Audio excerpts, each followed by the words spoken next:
Hey, what's up everybody? This is the Wheelman282 here again, and today I've got a very special video for you guys today. This is super exciting for me. We're going to be taking a look at my complete Apple IIc setup here. Primarily this video is going to be, you know, a teardown, repair and refurbishment of all the hardware you see here. So because currently the computer itself does not work and the power brick here does not work. The monitor and the external disk drive do. So since we got all this hardware here, I'm going to split this up into 4 different videos, just to keep this from being so long. So the video you're watching now, this is going to be a repair of the actual computer here. Each of the other devices are going to have their own video, so if you want to see those, click the annotation for the one you want to see. So I just want to give you some quick backstory on this. I've had all this hardware since around 2007. Maybe even earlier, I don't remember now, and I've never been able to get it to work because I've just never had the tools to fix it. Currently there's something wrong with the logic board inside. I'm guessing there's some sort of integrated circuit that needs to be replaced, because currently when you turn the computer on, it kind of displays some garbage patterns. It's not the test pattern, but it's just some garbage, and the computer doesn't work. And I don't have the tools to fix it like an oscilloscope or, you know, any other professional equipment. At least I don't have it right now. So what I've done is I've bought a parts Apple IIc with a good logic board, and we're going to swap that out. Also, the keyboard on this thing is it's pretty crusty. It's nasty, honestly. Actually, the whole computer's nasty. So yeah, we're going to clean it up. I'm going to attempt to refurb the keyboard to the best of my abilities. I don't know exactly how to do that, how to do some research. Hopefully I don't have to replace any keys or key switches anyway.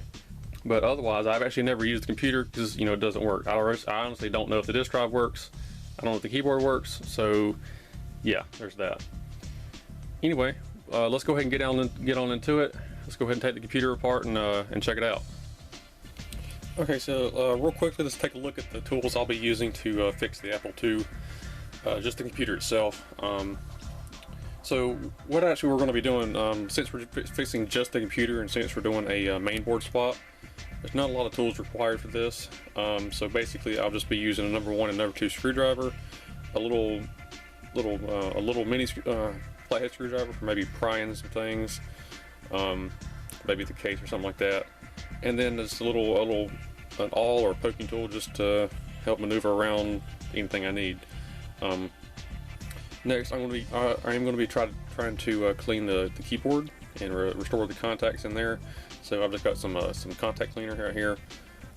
Picked this up at Walmart. This stuff's really cheap, guys. It's like maybe $2 or $3. So definitely pick up some contact cleaner if you want to clean your keyboard. And then I'm also going to be cleaning the case too. So in addition to just washing it with soap and water, I'm going to be trying to de-yellow the plastic. My plan is to use this Salon Care 40 volume cream or whatever this is. This is like for dyeing hair or something. I got this at Sally's Beauty Supply. I've never actually been there before. I just kind of walked in and said, "Hey, do you have this?" and showed the nice lady a picture of it. She said, "Yeah, we got that." So I've got that. I want to try to clean the plastic with that. If you don't want to use that, you can either make your own Retro Bright or you can use hydrogen peroxide. This is just I think this is just 3% from Walmart. Maybe you could use this to clean the keys or whatever, since it's you know, in liquid form. Put it in a baggie or whatever you want to do. But yeah, as far as actually fixing the actual computer itself, and there just being a main board swap, not a lot of tools required. It's going to be fairly simple. Might be a little bit long. I'm thinking the keyboard's going to take a long time, but otherwise, not too much here, guys. So let's go ahead and take the computer apart now. Real quickly, let's go ahead and take a look at it. As you can see, it's pretty yellowed. The keys are all dirty. It's pretty grungy. Yeah, there's some kind of weird sticker here, and it's just kind of gross. Yeah, it needs to be cleaned. It's just yellow and ew. Bottom's not too bad. It's like it's burned or something. I don't know what's going on with there. But yeah, it's missing its feet. And so yeah, it's pretty dirty. So we're gonna fix that. We're gonna clean it up. Go ahead and de-yellow the plastic while we're at it, just to give it a nice clean look. So let's go ahead and take this thing apart.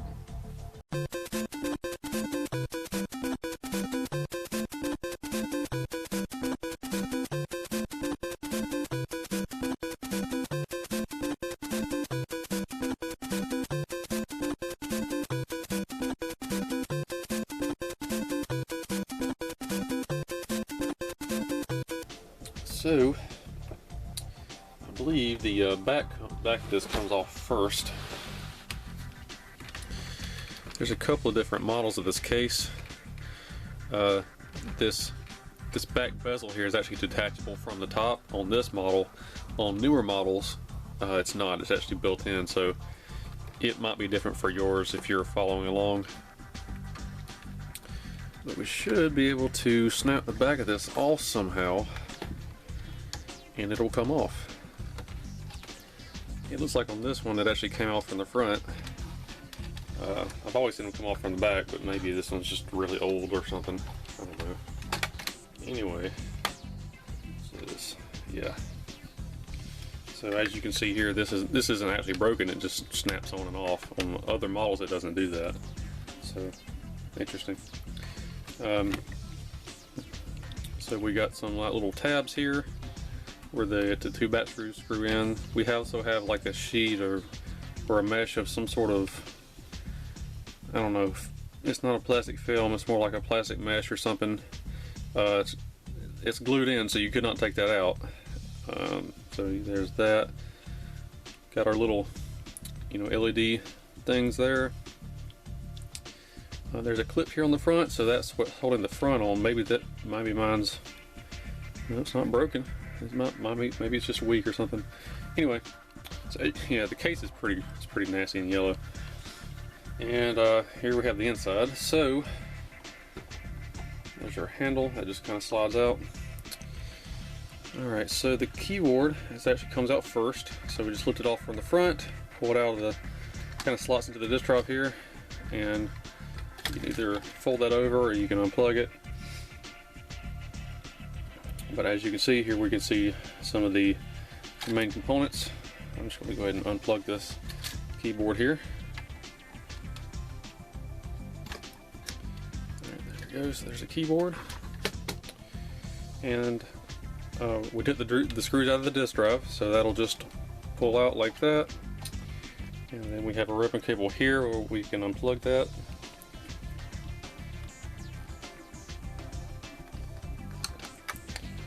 Okay, so there's the disk drive. And then here is our step-down transformer here. It just it slides into this slot here. So what we can do, there's a couple screws holding this in, so we'll just take those out.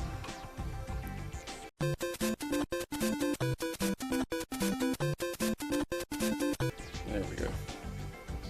So yeah, there's our step-down transformer. And there we go, guys. That is the main board. So I'll quickly go over the inside of the board here to kind of explain what a few things are. So right offhand, we have the 65CO2 1 megahertz CPU here. Here's our memory management unit. This basically maps and controls all the RAM here. So from here to here, this is our 128 kilobytes of RAM, which is actually a lot of RAM for an Apple II computer, to be honest. Here's our IOU chip. Here's our character map chip for the keyboard. Here's the keyboard encoder. We have some 80 column latch stuff right here for the 80 column mode in this computer. Here's our I think this is the character generator, if I remember correctly. These two guys here, these are controllers for both serial ports. So we've got the modem and printer serial ports. Got some just old blue logic. Here's the timing chip for, if I'm not mistaken, it's everything in the machine. This basically generates timing signals for everything in here. Here's our IWM or our integrated Wozniak machine. That's the integrated disk controller for both internal and external disks. And mainly that's about it. Not a whole lot to this. It's actually pretty, it's for an Apple II, it's pretty complex because there's a lot of custom stuff in here, but you know, it's a very simple design. It's laid out beautifully. You don't see computers like this anymore. Oh, and down here, this is our ROM chip that contains the monitor and AppleSoft Basic on there. Okay, so let's go ahead and take a look at this parts computer that I bought. You know, as you know, I already told you, I bought a parts computer to fix my original, but this is something I was not expecting to get. So this computer here, this is my original one, and this is the parts computer. And I just want to go over some of the differences that are between these two, because specifically, this is a 1984 model, which is basically the original model of the Apple IIc. This is a 1986 model, and specifically the memory expansion model. So one of the glaring changes here is, you know, on the original we have all this entire row of RAM chips here. It's 128K. On this one we only have, like, I think we only have 4. So it's these 4 here. It's the same amount of RAM. It's just that these are larger chips than all these are. So if I'm not mistaken, these are 32 kilobytes in size for each of these chips. So times 4 is 128K. Another glaring change is we have this expansion module here. This is for you know, RAM expansion. The original model of the IIc did not have that. So you could actually buy or back in the day, you could actually purchase a memory expansion board from Apple Computer, and it would plug in there, and it would go under your keyboard, and you could have you could populate that board with RAM chips, and you could have up to a maximum of 1 megabyte of RAM. So you know, it's pretty neat. This is actually you know, a happy surprise. I didn't expect to get this. I expected to get, you know, an original model or whatever. So yeah, this is pretty. I mean, not that I would. There's no real big difference here. It's just, you know, this is a memory expansion model. So yay, I guess. By the way, the RAM expansions are crazy expensive. So I don't really plan to upgrade this thing. It's just, you know, if I ever happen to run across one day, probably never, you know, I'll have the option, but yay. Anyway, here's another change. The character generator up here, this one's actually socketed. On the original IIc, it's not socketed. So I guess supposedly you could change that out with another one. Maybe there were different kinds, I don't know. Also, the location of the oscillator has changed on this new board. It's here, around here in the middle, right above the IOU. On the old one's up here towards the top. And we just have some various other layouts. Basically everything else is just kind of moved positions a little bit. But other than that, it's mostly the same. And as you can see here, we have both cases. This is the top case from my original Apple II, and this is the parts computer. There's a really big difference in yellowing here. Mine is in a lot worse condition than this new one is. So I think what I'm going to do, I'm going to go ahead and clean the plastic on the new one and just go ahead and use it because it's just in better shape. You know, less yellowing and all that. So instead of swapping motherboards into my old one, I'm just going to use you know, the original and just put the keyboard back in this one. You know, go ahead and get it cleaned up, and I think that'll just be my my new computer, and I'll use, you know, the old one as spare parts if I ever need it in the future. So quickly, let's take a look at the original computer here that I have. You know, like I said, this one doesn't work. I'm not really sure what's wrong with it. I'm guessing it's something here on the board that needs to be replaced, but without the right tools, I don't know. So I've just got power plugged into it and composite video on my test screen here. So the computer, when we turn it on, it just displays garbage. It doesn't actually do anything. So yeah, that's what's going on with it. I don't have a keyboard plugged into it, so it's not like it really matters anyway, because whether it's plugged or unplugged, it does the exact same thing. So there's something wrong with this computer. I don't know what it is, so that's why I bought a parts computer to replace the motherboard with, because I don't have the tools to actually probe the board and find out what's going on. So until that day comes, this board's going to have to stay broken. Now I do want to fix this board in the future. I'm not going to trash it. At least for, you know, for a learning purpose, I want to try to fix it. But for the purposes of right now in this video, I'll be replacing the board with the one that I bought as a parts computer. So yeah, it just displays random garbage. So let me go ahead and hook up the other motherboard now. So this is the parts board here. This is the one that I bought.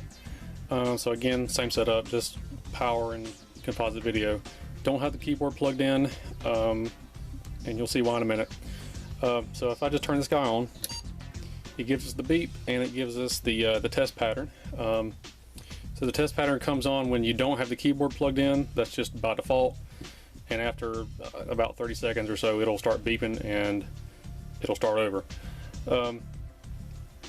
So unlike the broken board, this one actually gives the test pattern, and it'll change, and then in a few seconds here it'll start beeping and it'll start over.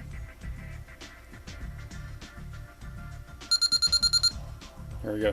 So I'm going to turn this guy off, and now I'm going to plug in the keyboard here. This will disable the test pattern, and it should give us a working computer in at least Applesoft Basic. So I'm just going to hold the keyboard here, and I'm going to turn this guy on. We have the Apple IIc, and nothing's happening because we don't have the disk drive plugged in, but we are the computer is working. Let me go ahead and plug in the disk drive really quick so that we can actually see this guy in action, just to make sure it works.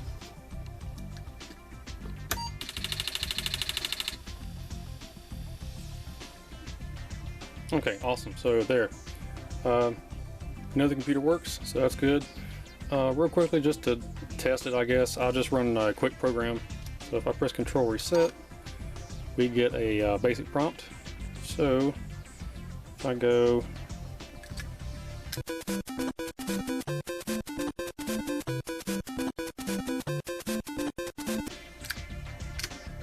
there we go. So I just print my name infinitely. So there we go. Basic works, computer works, awesome. So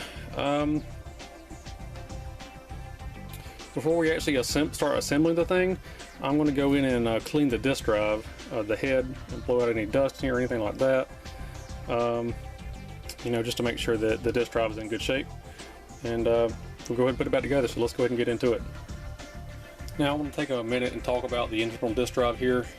As you can see, it's pretty clean because I've already cleaned it. I'm in this repair video for the actual computer itself. I'm going to skip the disk drive because cleaning the disk drive is the exact same as cleaning the disk 2C, which is in this video right here. So if you want to see how to clean the disk drive, you know, just kind of get it refurbed, go ahead and watch the video on the disk 2C because they're exactly the same.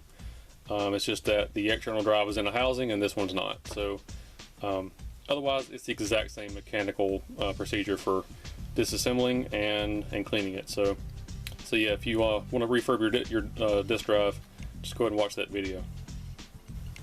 Okay, so now let's go over the keyboard here. So this the full keyboard here, this is the one that came out of my original computer that I had, and this keyboard came out of the parts computer, or at least it used to be a keyboard. So this is atrocious, really.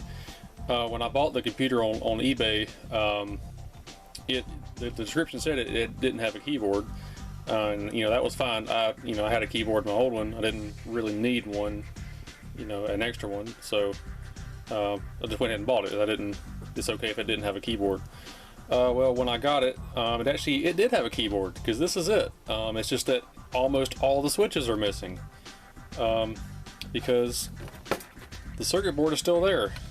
So it's technically a keyboard. It just needs the key switches. So let's think about this really quick. So we've already tested the computer, the parts computer. The computer works fine. So the guy, whoever he or she is, they actually went to the trouble to desolder every single key switch except for these push button ones and the caps lock here down here. They actually went to the trouble to desolder every single key switch on this keyboard, and I guarantee you they did it just to make a buck. That is absolutely disgusting. I cannot believe they took a working vintage piece of equipment and just destroyed it. That's absolutely terrible. So I'm thinking maybe I'll just, I don't know, maybe I'll find some replacement switches. Maybe I'll just get some little push buttons just to make this a functioning keyboard, just so I can actually use it if I ever need to. I don't know. I mean, I'm missing all the key switches, all the key caps. So it's probably too much trouble and too much money to put into it to actually rebuild it. Almost guarantee you. So I don't know, maybe I'll just put some little tactile switches or something so I can actually use it, or I don't know. Anyway, I'm done ranting on that. That just kind of irritates me. I mean, I knew what I was getting, but that's just kind of irritating. But anyway, here we have my original keyboard. So when I wrote that little really short program earlier, I noticed that some of the keys here are repeating when you actually press the key. So if you like press the O key, it'll type it like 3 times or something like that. From what I can tell, none of the keys are really crusty where they just don't want to push. Some of them are just kind of difficult to push, like they don't really want to go down really easy. And some of them are just repeating, like I said. So what I'm going to do, I'm just going to take all the keycaps off. They're pretty dirty, so I'm just going to go ahead and wash them, and then put that solution on there to freshen them up a bit, get them back to their original gray. And then I'm going to take the contact cleaner here, and I'm going to inside each key switch, I'm going to just kind of put some contact cleaner in there, work it up and down several times, just to kind of get that key working again. For every one, just try my best to refurb the keyboard. Don't really know how much good that'll do. I've never actually, repaired an Apple II keyboard, or any vintage computer keyboard for that matter. This is technically my first vintage computer. So yeah, we'll see how the contact cleaner works on these. Should work okay. But yeah, I'm gonna go ahead and tear this thing down. One thing I do have some worry about is the spill mat underneath here. It looks pretty old. Looks like it's starting to fall apart, so I don't know if I can save that or not. So yeah, we'll see what happens with that one.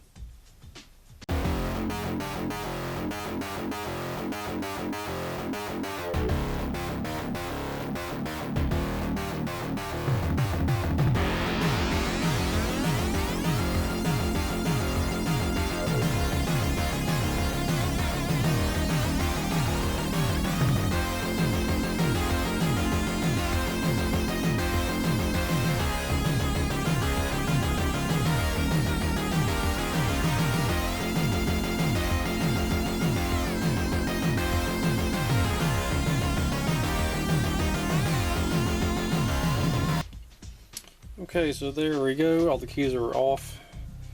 Looks like we got 2 spill mats here, and this one on top looks pretty brittle. I don't know if I can save this or not. Like, if I were to run this under some water to rinse it off, it'd probably just fall apart. This is pretty brittle. This one here doesn't look too bad. Looks like it's actually tacked down. I don't know. I wonder if I can remove that without destroying it.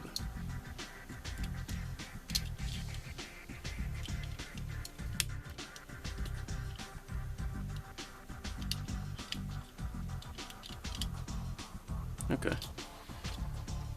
Yeah, so it looks like what they did was they took the plastic and just kind of press fitted it between the keys, just to keep this in. It looks like I can remove this by just pulling it out. Of course, you would never get this back in, but I'm not too worried about it.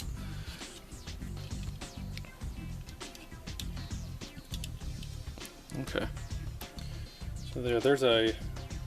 This looks more like a spill mat. This is more of a piece of plastic just to keep liquid from getting in between the actual key switches. So Yeah, that's interesting. I didn't know they were set up like that. So, yeah, there we go. I mean, I'll see if I can save the spill mat. I don't know. I'll just blow it off with some air or something. But in the meantime, I'm going to take the contact cleaner, try to get it down inside these little, the switches, and just kind of try to refurb them the best I can. Don't really know if it'll do much good, but we'll find out. Okay, so just doing a little bit of experimentation right here. So looks like these keys actually just clip on. You can see that they got two little clips on either side. So they just clip onto the actual switch itself here. And so yeah, this is a spring, and here's the post that the keycap sits on. So actually, the two contacts are, you can't really see them on the video, but they're, well, maybe you can. They're right there and about right there. And so when it sits in there and it presses the spring down, it touches the two little contacts on either side, and that registers your keystroke. So that is pretty cool. I have never in my life seen a switch as intricate as that. That's pretty neat. I don't even know if you can buy actual modern day replacements for that. That's amazing. And I highly doubt you could actually take that guy out and clean the contacts inside without destroying it. It looks like these two edges right here go down into the switch, and they're probably glued in or something. I don't know. Yeah, that'd be pretty hard to clean without contact cleaner. Definitely couldn't get in there and scrub anything if you needed to. So yeah, that's pretty interesting. That's the actual contact and the spring all in one thing. That's amazing. Wow. And then if you look at here at the top of the keycap, we have this little piece of wire here, and this is actually what gives the switch its clickiness. So if I just put this post in here, maybe you can hear this. But yeah, that's what gives it its clickiness. So this is the springy part of the switch, and this is the click, and that's what gives it that signature Apple II, or at least Apple IIc keystroke feel. It's pretty cool. So yeah, I'm going to go ahead and take the contact cleaner and try my best to clean that guy out and do it all for all the rest of the keys. And this is going to be a tedious job, so I'll get back to you in a minute. Okay, so I'm almost finished refurbing this keyboard. It would be almost impossible to take the tops of these key switches off because they're so close together, and you can barely get even a screwdriver in there just to pop that clip off. So what I did was I just took the contact cleaner and I sprayed it in these little holes where this little piece of wire goes in.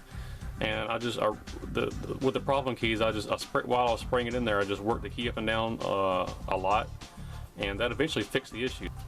So I've actually tested this on the computer just to test those problem keys, and that issue is now gone. I did have to do it a lot, but those keys are now basically fixed. So at this point, some of these keys don't really have the right click to them. And it's because some of these little wires are kind of bent, and I'll show you what I'm talking about.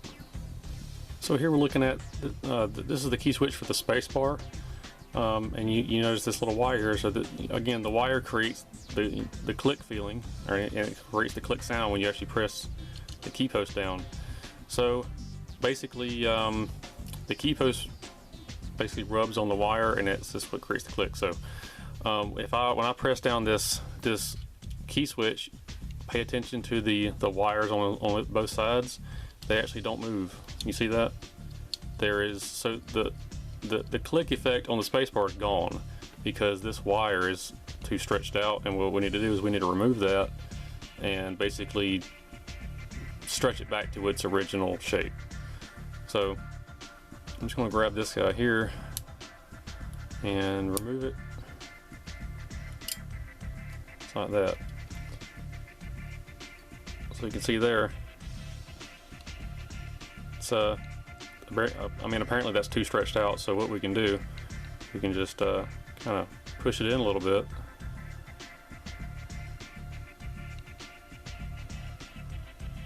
That's probably a little bit too much. Okay, so there's the little wire. So I'm just gonna, I don't know if that's the correct spacing or not, so I'm just gonna test this. I'll just slide it back in.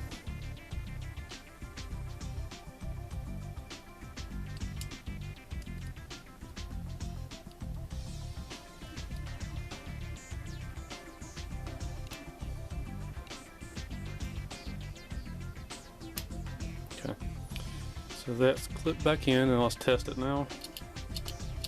Okay, so that's not bad. You can actually hear the click on that now. Before, where you couldn't, there was, you know, just wasn't touching the wire like it was supposed to. So that's pretty good right there. Now there are some of these. Let's see if I can find one real quick. So let's take this one right here, for example. If I press on this one, it's actually a little bit too hard to press the key. There's too much resistance pushing that down. So I'm guessing that just either this is the little wire is too tight, or it just needs to be reformed or whatever. I don't know. So I'm going to go ahead and slide that guy out, and it looks like it's actually deformed, or maybe they just, I don't know, maybe it's broken. Hold on. Here's another one. Look at that. It looks like it's either, I don't know, that's just different. I don't know if it's supposed to be that way or not. But anyway, let's stretch this guy out a little bit. See if we can't loosen up that key or get it back in its proper shape. Let's see what that does.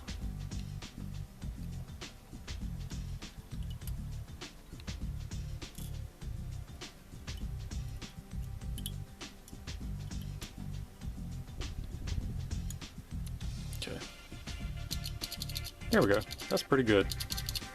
Not bad at all. So,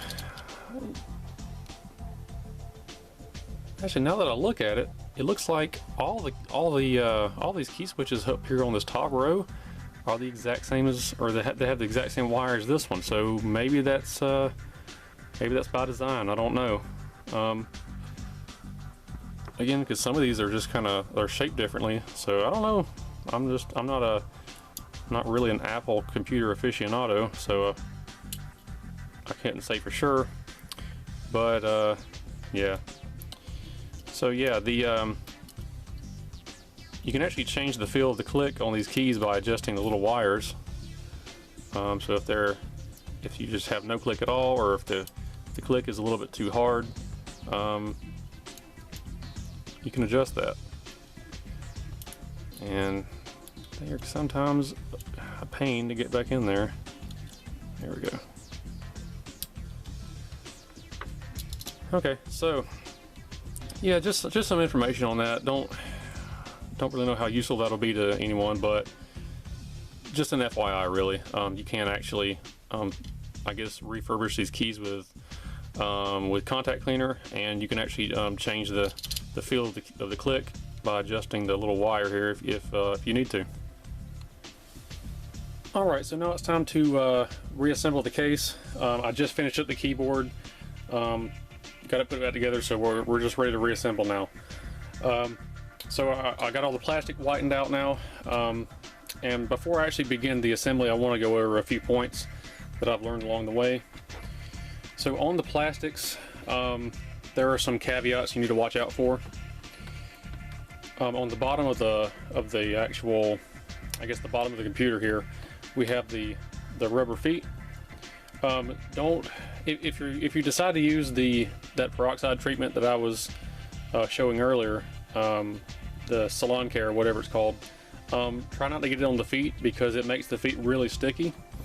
And yeah, so if you were, it could potentially damage your furniture if you set it on something that wasn't varnished or painted very well. I don't know. but it's kind of undesirable either way. So yeah, try not to get the stuff on the feet because it doesn't make it sticky. This label was already kind of yellow and it just didn't really get it out, but I'm not worried about it. It's just a label. Everything else on the bottom of this is fine. We have like a little headphone symbol here. It didn't take that off, so that's good. Otherwise, the bottom of the case turned out really well. So I'm going to go ahead and take my like the bottom RF shielding and whatnot, just to stick it back in there. And we'll take the main board and stick it in. Headphone has to go in first. Yeah, there we go. Alright, and then we have to put the screws back in. So I think there's 1, 2, 3, 4, 5, 6, 7, 8. I believe there's 8 screws. Yep, 8 screws, and I'll just go ahead and put those in real quick.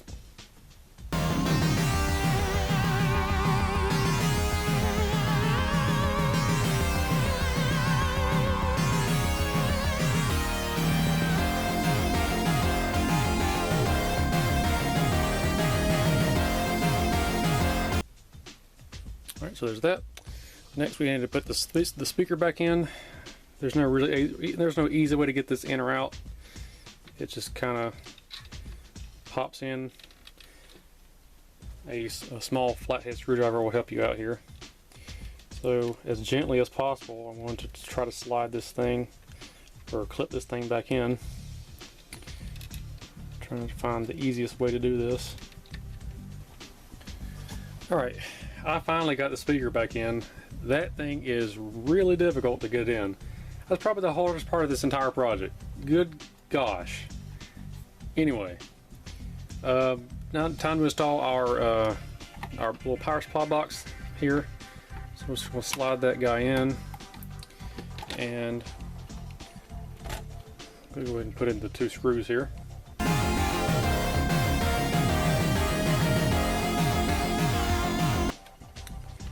Okay, and next we need to put our disk drive back in. So we have our 2, I don't know what you call these, little washer type things, whatever you call them, I don't know. So we'll stick those back on these 2 posts here, and take our disk drive, plug it in the back, right there, and then we'll just lay this guy in, like so. And there we go. Just make sure it's sitting there. Make sure it's flush on the edge here, and it is. So there's that. Then we'll take our carry handle, put that back in. This handle seems to have a couple of little indentations right here, and or at least on this side, and this side doesn't.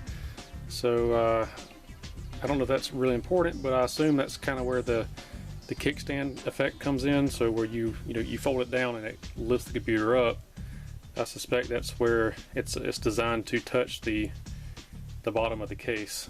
So I'm going to put that side down so that it will touch the bottom of the case. It probably doesn't matter, but I don't know. I'm just kind of speculating.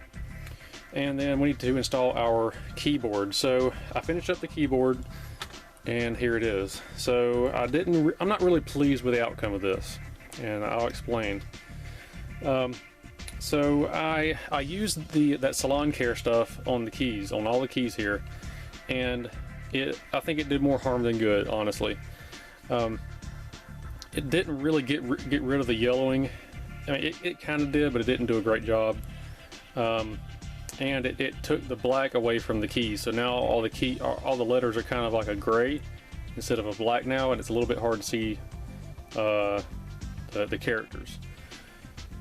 Also, if you notice here on the spacebar, it's a lot lighter. The spacebar was like really yellow for some reason, so I did it.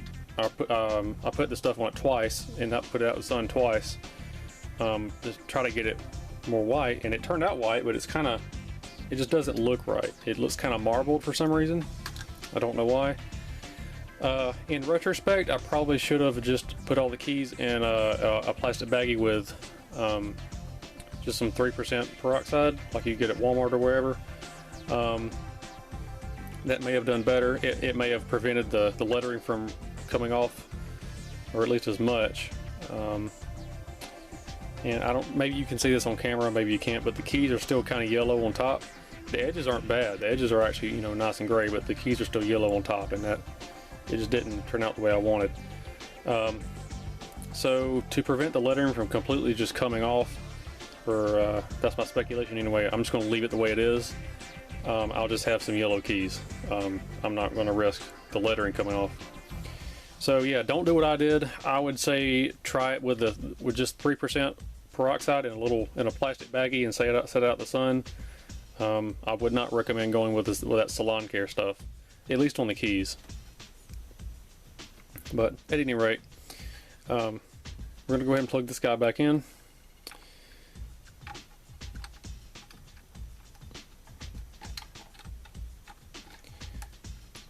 There we go. And it kind of, the edge of the board kind of slides into these little slots here on the disk drive. That's just kind of how it holds up in the computer. So it slots in there, and then it slots into the front of the case, and it just kind of suspends itself like that. And there's no screws holding that in. So now we're ready to put the top of the case on. And here we have just that. Here's the top of the case. So the top turned out really well. I got all the yellowing off. The lettering didn't really come off that bad. I mean, it maybe have lightened it just a tiny bit, but you can't tell. The 2C here looks just fine. And the logo here looks pretty good. I want to go ahead and kind of say the same thing about the keys. For some reason, I forgot to put tape over this. What I would have done is taken like clear tape or something and just kind of cut it out so that it fits that, but it doesn't touch the plastic. And I forgot to do that. So luckily, it didn't take the color off of this logo very much. You can barely tell it. So the logo on here looks pretty good still. It's a little bit lighter than it's supposed to be, but whatever. Otherwise, case turned out really well. However, I would recommend putting tape over this if you ever decide to do this, or for any Apple product.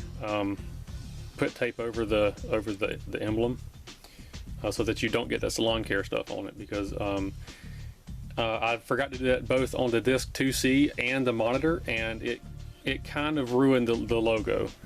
And I can't seem to find a replacement online for that. So yeah, be aware. Don't make the same mistake I did. Anyway, that's kind of disappointing. Not on here, but on the other two items I referred to in the other two videos. But yeah, just be aware of that. Learn from my mistakes. Anyway, let's see. I'm going to put the back of the case on first. Kind of like that. And I'm just going to make sure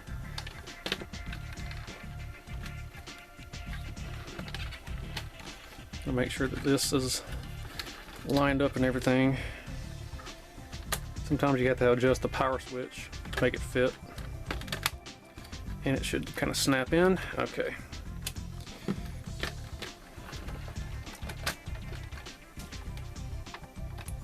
And then it should snap in on the sides, and then the front, like that. I just want to make sure everything's flush. It is on that side, it is on the front, and it is on that side. Okay. So, now time to go ahead and put the screws in here. Flip this guy upside down. And we'll put the screws in. Now, when you are going to do this, make sure you take note of the different screws. There are two different ones. So, the ones that actually hold the case in are different from the ones that hold the disk drive in. We have machine screws here. They're a very fine thread, and then the plastic screws are more of a coarse thread. So just be aware of that. So I'm just going to go ahead and put these in.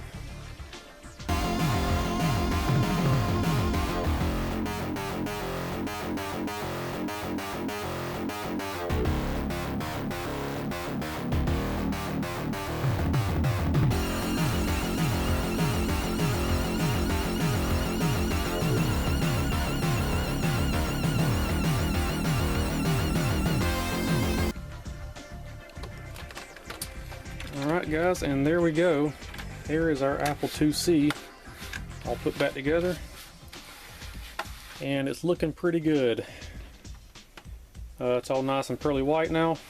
Again, not a real fan of the keyboard or how that turned out, but what are you going to do? So, yeah. There you go, guys. So I'm going to go ahead and quickly demo this with the Disk 2C and the monitor and the power supply. Again, I was working on those in different videos, but I'm taking those videos and then merging them all into this one video here, just to bring it all to a closing. So, so yeah, let's go ahead and get all that hooked up, and we'll go ahead and demo it really quick.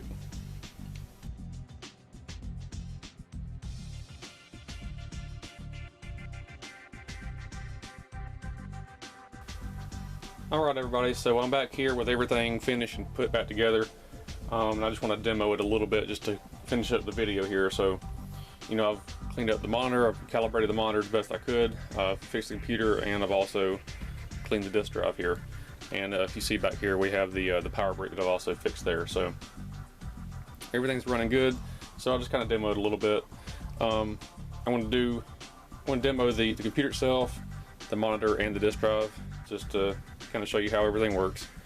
So I've got a diagnostics disc here. I'll pop in real quick,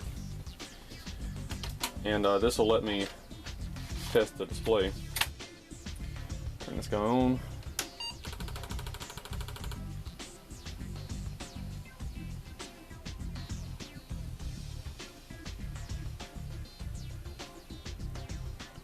So I mean, this isn't really interesting. It's just a list of utilities for testing stuff. So I'll go number 7, monitor routines.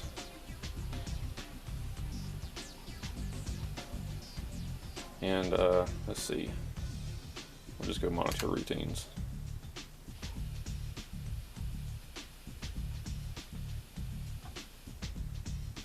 So we can do the test pattern like I showed you in the video where I actually took apart the monitor and cleaned it. We have a skewing test, and we can put some text pages up and everything. I'll just go with the text page. So it just kind of fills the screen with a bunch of text in 40 column mode. You can also test like 80 column mode colors if you had a color monitor. I mean, colors on this monitor just shows up in kind of like grayscale, but I mean, it still works. You just need a color monitor or a TV. But yeah, no, I mean, it's not really interesting. It's just kind of shows off the monitor, and this can help you calibrate where the position of the screen and everything, you know, stuff like that. So there's that. Next, I'll go ahead and test out the external drive here.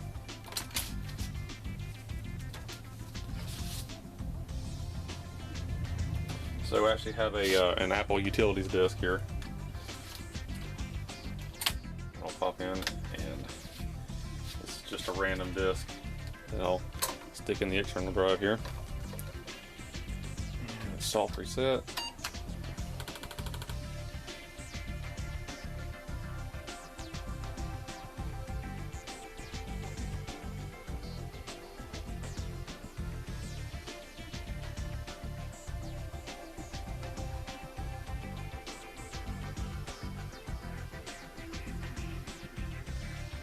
Now you can't really see this on the video just because I'm not taking a close-up of the screen, but 80 column mode on these 9-inch CRTs looks really great. I mean, the picture's nice and crisp. You can definitely read everything. It's really nice. So we're gonna go down here to advanced options, number 8, and we have the option to verify that it is readable. So I'm gonna stick my disk in the external drive, just like that, and we're gonna go to external drive.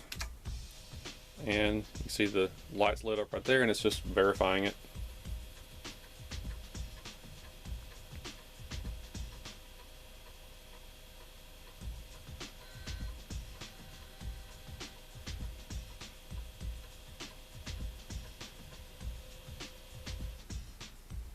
It says no errors found. Cool.